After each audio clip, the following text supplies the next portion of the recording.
Anything But Politics podcast. What's up, friends? Welcome back to episode 45 of the Everything But Politics podcast. Really awesome guest today, someone that we're fascinated to learn more about, Mr. Christopher Tosi. Christopher, welcome to the podcast. Thank you for coming on and spending time with us.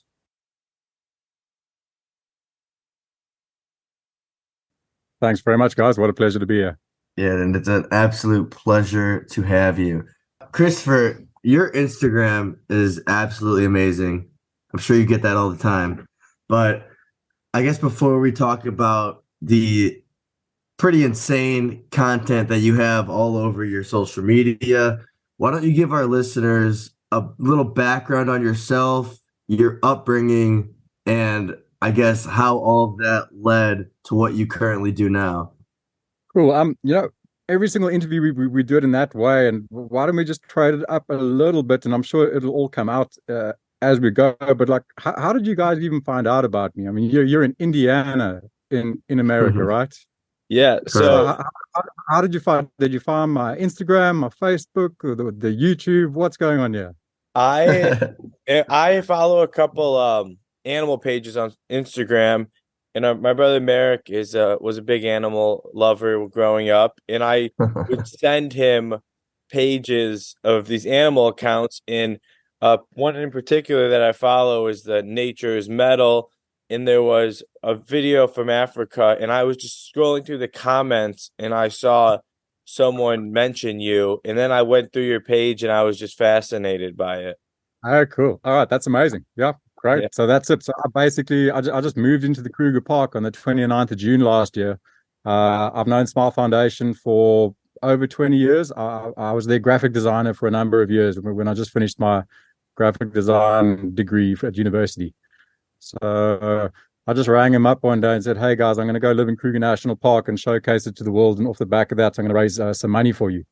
And they said, "Great, have fun." And then I just arrived with 400 family and friends watching me on Instagram. Normally I would be living in Cape Town, just me and my dog climbing the mountain. And then it was sort of like a 2-in-1 thing where, because I run like a design and marketing and advertising agency, I was also going to show people how to grow your social medias from absolutely zero into something substantial. And then I also got to do something which I love, which is just live in the Kruger Park. It's always been like a bucket list kind of thing to do. During COVID, I lived here for 86 days, basically 3 months. And then on day 86, I just randomly left to go see a girl who made me an offer I couldn't refuse. And so then since then, I've just been sort of hatching a plan of how I could come back and do this on a full-time basis. And so what I did was I attached a fundraiser to the whole project and the initiative to just give me like a little bit of armor and protection and just make the whole thing seem more worthwhile and sincere, rather than just some idiot, cruising around showing people animals, showing his daily existence 24/7. So yeah, it just gave the whole thing a little bit of purpose. So we just called it 86 Days in Kruger, and we are here to raise 8.6 million rand for Smile Foundation South Africa.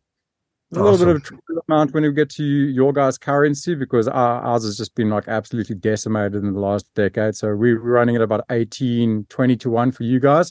So we're just looking to raise, it's like $550,000, So maybe one of the managers of BlackRock watching your podcast and they can just help me knock it out in one shot.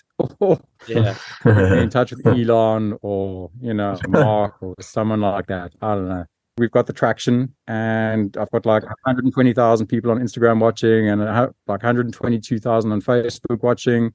Haven't really had time to do TikTok or YouTube. Getting to it, we can only really do like one social media, thing one social media app at a time. But the numbers aren't for like me and fame. The numbers are so that when we do produce raffles where you can win stays at various lodges in and around Kruger as well as Greater Kruger National Park, we sell as many entries as possible, which helps us raise as much money for Smile Foundation as possible.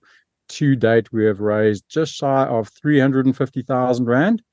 And while it's taken, a fraction over a year to do it, it's still pretty good time. And, I kind of like also do my timelines the way that Elon Musk does them, where, I'll say that we'll have that sparkly new car out next week. Meanwhile, it's going to take 6 months, but that's just how. Christopher, I want to go back to something you said when you said you were first getting started and when you first got into Kruger National. You said that you referred to they as when you said, I'm going to get in there and start documenting the place and providing funds. Who is they, and who was the one that kind of jump-started this idea of yours? No, it was literally just me. I did get some advice from, obviously I know a few people in marketing and design and advertising. So I just sort of cast the line. I just told people, look, guys, I'm moving to Kruger National Park, and I'm going to just document it, and I'm going to show you how to grow your social medias from zero into something substantial.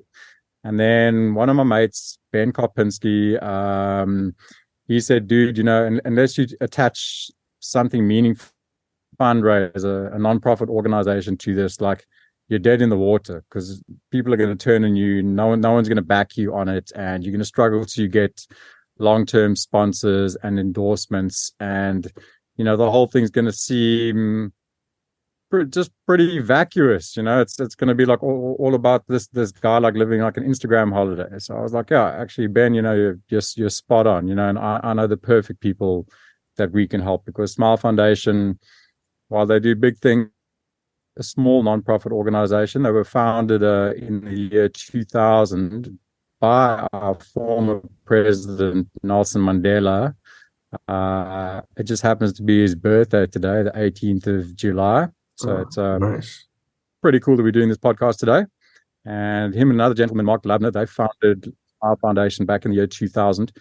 And yeah, it's just grown into a phenomenal thing over the last 23 years. Last year, Smile Foundation performed over 440 surgeries for children affected by facial abnormalities. Plus, there's another aspect here in South Africa. There's a big problem with burn victims, because when you go back to the old sort of apartheid system, all of the black people, it's kind of like you guys were with the Indians. Everyone was sent to like live in the reservations, and here everyone was sent to live in townships, and all of the houses are like built very, very close together, informal housing. So when one of them catches fire, generally like 30 or 40 of them go down. So there's a lot of kids and people with that suffer from burns in South Africa. So Smile Foundation does a lot of burn victim treatments as well, and then anything to do with the face. So they're a wonderful organization, super legit. Even just this last week, they completed a Smile Week. So how they do it is that they book out a hospital wing in one of our 9 provinces, and then surgeons, doctors, nurses, aftercare people, psychologists, psychiatrists, people just dedicate 1 week of their time. And everyone arrives at a certain hospital in a certain province in the country, and we conduct a Smile Week. And just this last week, because it's Nelson Mandela Month, there's this whole 67 minutes where you're meant to dedicate, 67 minutes of your day in remembrance of what Nelson Mandela did for this country, because he sort of fought for South Africa's freedom for 67 years. So Smile completed 67 surgeries in their Smile Week completed last week in honor of Nelson Mandela. So last year they did over 440 surgeries. This year they're going for the staggering amount of 1,000 surgeries. They need all the help and support they can get. In South Africa, it's smilefoundationsa.org. If you look on their Instagram, it's just Smile Foundation SA. There are Smile Foundations all around the world, but this one it's independent. It's their own thing. We're Smile Foundation South Africa, and so yeah, we're just out here to help as many children get free surgeries whose parents otherwise wouldn't be able to afford it. And then I just raise money by just showing people, I showcase the Kruger National Park and the greater Kruger to the world to fundraise 8.6 million rand for Smile Foundation. And all I do is really just like on my stories, I just show you my day from beginning to end, from the second I wake up at, let's say, 4:30 in the morning, you got to race to be first car at the gate, because if you're not for top four, you're lost, because you want to be one of the first cars going down the road, because then you've got an undisturbed road that's still, you've got really strong chance of predators still be out and about and walking down the road. Predators like the open roads because large visibility, they're not going to be stepping on spiders, snakes, and scorpions, increased hearing capacity, and also the ability for them to see prey far off, as well as see any danger. So odds on in Kruger, when you first car down the road in the morning, you're going to run into something exciting. And then I'll go on like a 4 or 5 hour game drive, and then just push out all the stories, tell you guys what happened. That takes me to like about 3 or 4 o'clock in the afternoon, and then you go do like a 2 hour game drive if you're lucky. Get back to camp at sort of 6 o'clock when the gates close, and then edit, post, do stories until 10:30. Go to bed, wake up at 4:30, so you get like 5 or 6 hours of sleep. And then I literally did that for a year while living in a really, really cheap tent that you just get at like what's your guys shop over there? I'm just trying to think, like your bulk convenience store. Just the bare base. A tent, a mattress, a sleeping bag, a camping chair. It's just completely bare bones, and we're just out there to see cool sightings, and just show everyone how amazing South Africa is, how incredible Kruger National Park is, run by our organization called the South African National Parks, sandparks.org. And it's just about promoting tourism in the country, doing some good for Smile Foundation, and I don't know, having a laugh. Yeah, no, that's amazing. It sounds like you guys have running an amazing organization down there. And I get something I am curious about. I've always been extremely interested in history. Since the time you were a child growing up in South Africa, with all the changes, like you mentioned with Nelson Mandela and apartheid, how has the country changed overall from the time you were, say, 15 to now? No problem. This podcast is called Everything But Politics, right? Yes, it is. All right. So 1991, I would have been 13 years old. And that's when Nelson Mandela got released from prison. We had our first democratic elections. I think it was 1994 or 1992. So we went from, living in this separatist apartheid regime, which was well past its sell-by date. And, there were a couple of moments where it could have gone either way. But here we are. And we had a glorious couple of years after that. In 1995, the Springboks, our local rugby team, like NFL, they famously won the Rugby World Cup, which we hosted here in South Africa, as well as our soccer team, Bafana. They also won the CAFCON, it's like the World Cup, but only African teams can compete in it, like the CAFCON African Cup of Nations. So, and then it was this whole Rainbow Nation, Simunye, which is like all getting along together kind of thing. Ubuntu, which is like what's yours is mine. I'm your brother, you're my brother, and things went as well as they could. It's just it's been a sort of 25 years now since the ideological shift. What are you on? 1990? Oh yeah, it's close enough.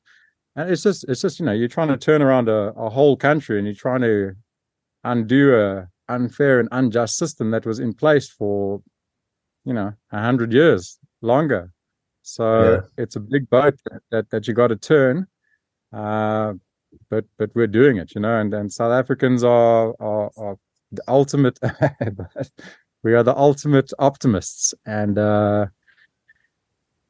we just keep on going, keep on believing, and we just hope for the best, and we strive for the best. And I believe in my country. I think the best is yet to come.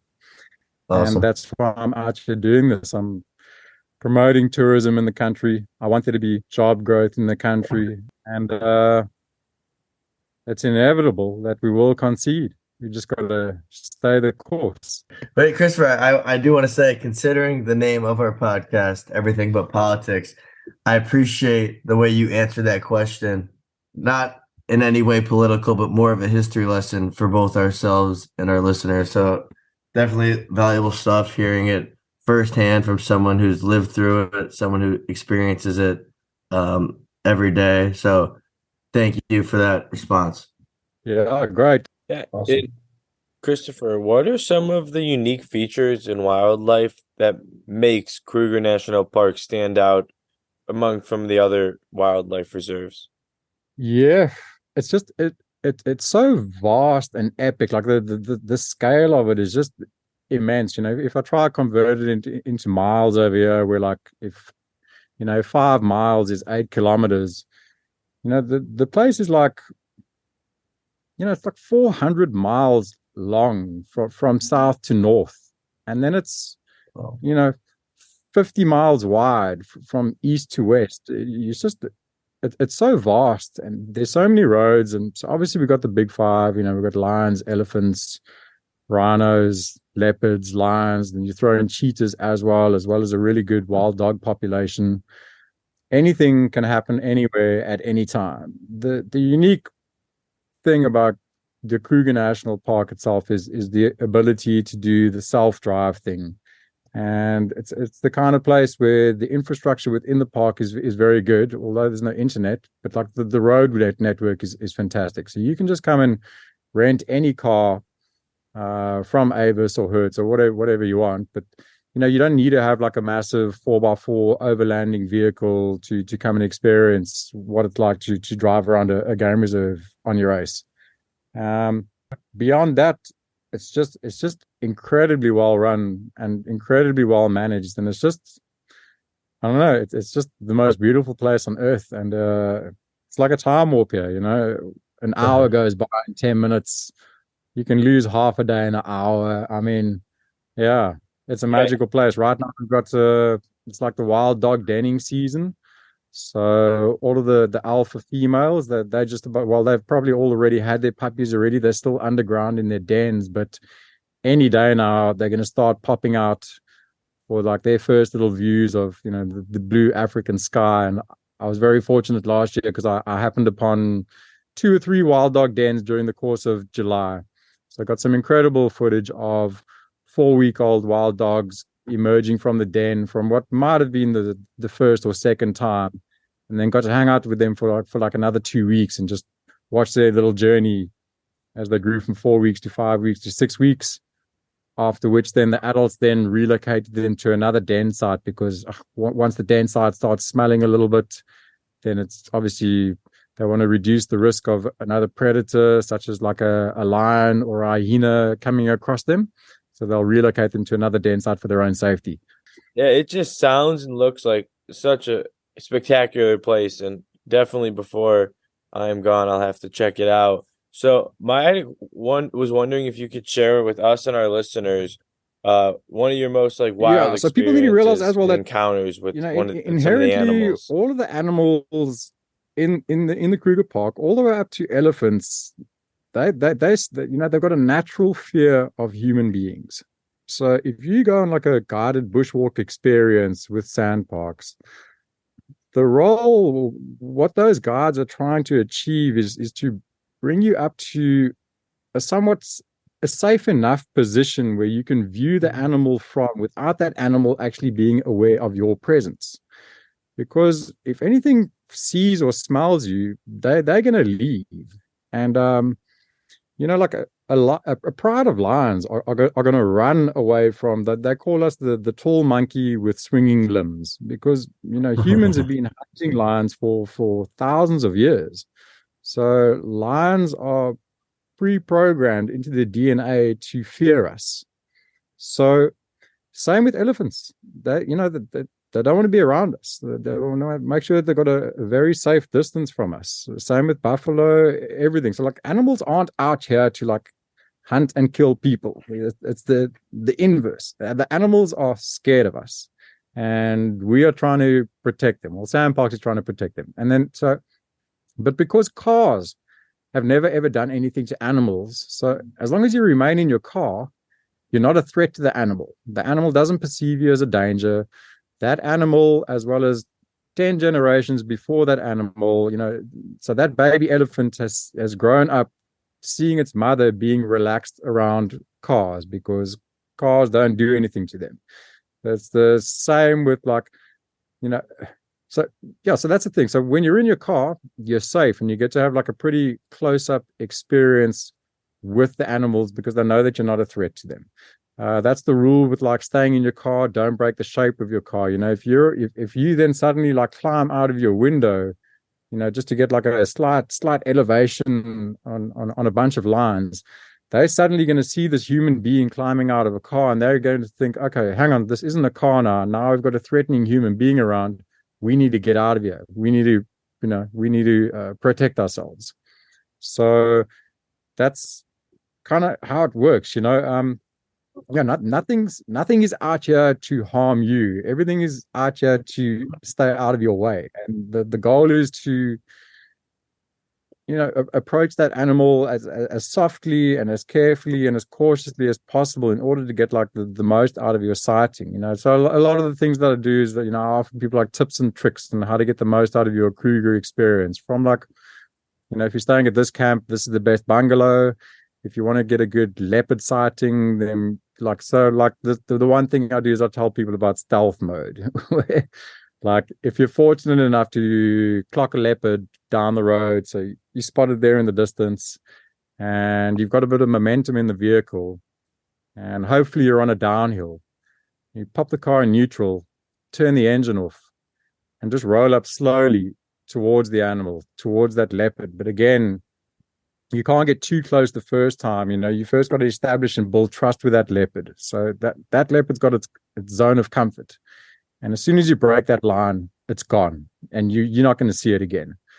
But so if you come in there like hot, the engine going, and the car's loud, it's big, it's spewing diesel fumes. The animal's got highly sensitive hearing as well as smelling capabilities.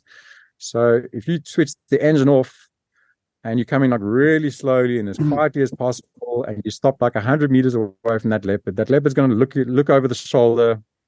Going to check, okay, this car is not driving up to me and hassling me and getting my space. And then if you wait a couple of minutes, that leopard's going to continue walking down the road. You can start the car up again and go in like a little bit closer. And then the next time, a little bit closer. And if you give it 15, 20 minutes with a bit of luck, you can have that leopard walking right next to your car, and it's going to be your best friend because it knows that it's safe and you're not posing a threat to it. You get out your car, that leopard's going to run as fast as you've ever seen in your life to get as quickly away from you as possible. The only time that an animal's ever going to attack you is if it's starving, if it's in a poor condition. And this is also like if you're out walking in the bush. This is not driving in your car. But if if there's an old sickly leopard that hasn't eaten in 2 weeks, and it's too slow to catch an impala, and you sort of are around, that's when that's the random encounter where you might encounter some danger. Or if like if a lioness is trying to protect its newborn cubs that are unable to run away from you, that's when there's trouble. But it rarely happens. It's the same likelihood of you guys there in what are the games as Yellowstone or whatever it is, running into a grizzly bear with cubs. You know the situation, or a cougar with cubs. Those are the dangerous situations. And how often are you seeing other animals eat other animals? Like how often is that visible? Oh yeah, so it happens so quick. The moment that a kill takes place is generally over in like a couple of seconds to a few minutes, but it's the build up, and if you're lucky enough to arrive on the scene at the right time, where like, I don't know, just the other day there was a pride of lions that spent about 45 minutes trying to isolate a baby buffalo away from its mother, away from the herd, and they eventually got it right. And as soon as they had that baby buffalo far enough away from the herd, these two lionesses just took it down, and it was over in a minute, two max. And then at that point, like the buffalo herd then do sort of like get their act together, and that they come back and try like fetch or retrieve or salvage or save that baby buffalo, but it's long gone. I mean the kills that I've seen, like a leopard is a silent hunter. I've seen a leopard sitting in a tree and it was just like looking down, scanning, and the next thing it just climbed out of the tree, and I sort of was kind of like hoping to sort of track the path that it was on, and I moved my car about 100 meters, and I found two male impalas, just two antelope, and I was like, okay, if that leopard's doing anything, it's going for these two impala. The next second, the leopard had this impala by the neck, and so it's just a chokehold, MMA style. I don't know, and the impala doesn't have a chance to make a sound. It's just it stays on its feet for as long as possible. Then loss of oxygen to its head, it collapses, and then the leopard just like silently kills that animal, and then that was it. Because also, the leopard doesn't want to have lions or hyenas hearing it make the kill, because then they're going to come and steal the kill from the leopard. Lions is a different situation. It also depends. Is it one lion hunting, or is it a pride of lions? Wild dogs have their own strategy when it comes to hunting. It's sort of like I don't know. It's designed, organized chaos. Watching wild dogs hunt is one of the craziest things you can experience, because they're so fast. They accelerate from 0 to 55, 60 in a second. They're just running at the animal from every angle, and it's just total confusion. And then their teeth are just so razor sharp that they're just tearing at the animal from left and right. And at the end of the day, the animal just gets dismembered, and its guts fall out, and it's over in a second. Because while that hunt is going on, as soon as the first bite happens, I mean, that animal just gets adrenalized with like feel good, happy drugs, and doesn't even know what's going on. And the next thing you know, it's over.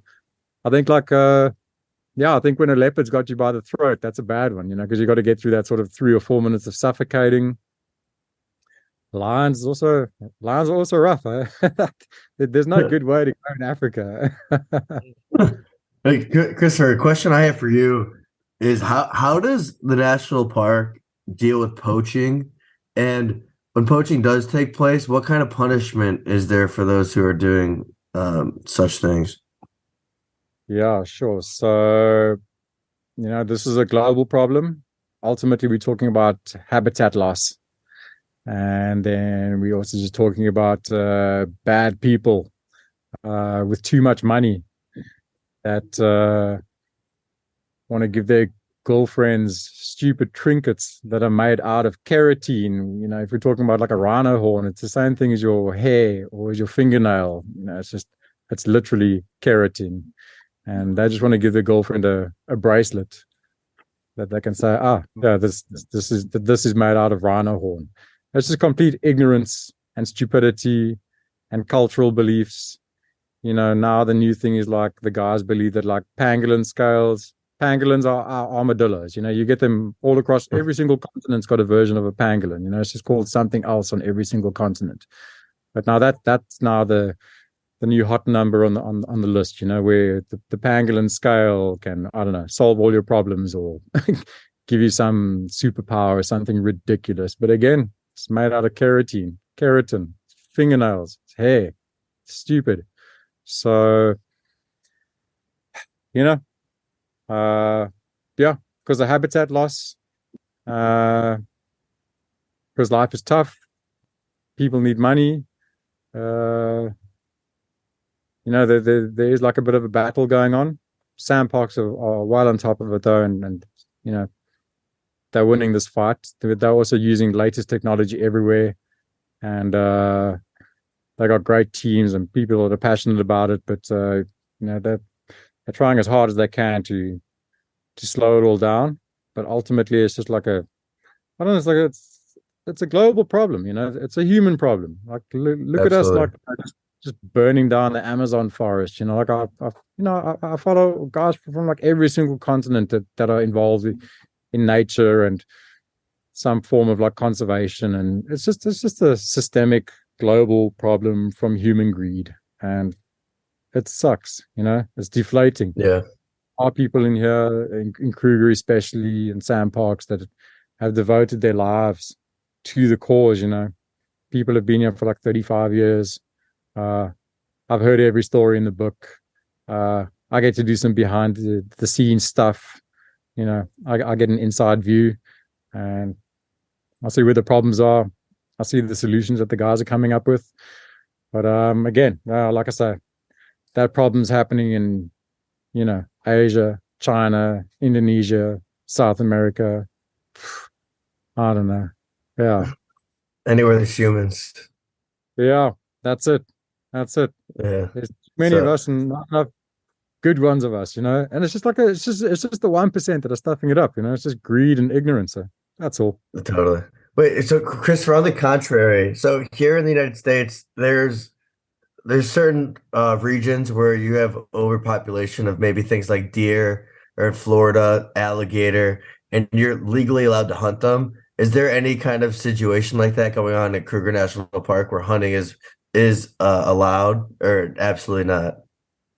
Yeah, so absolutely not in Kruger Park. It's a complete hunting exclusion zone. It's a wildlife reserve, that we're looking to protect for many, many generations.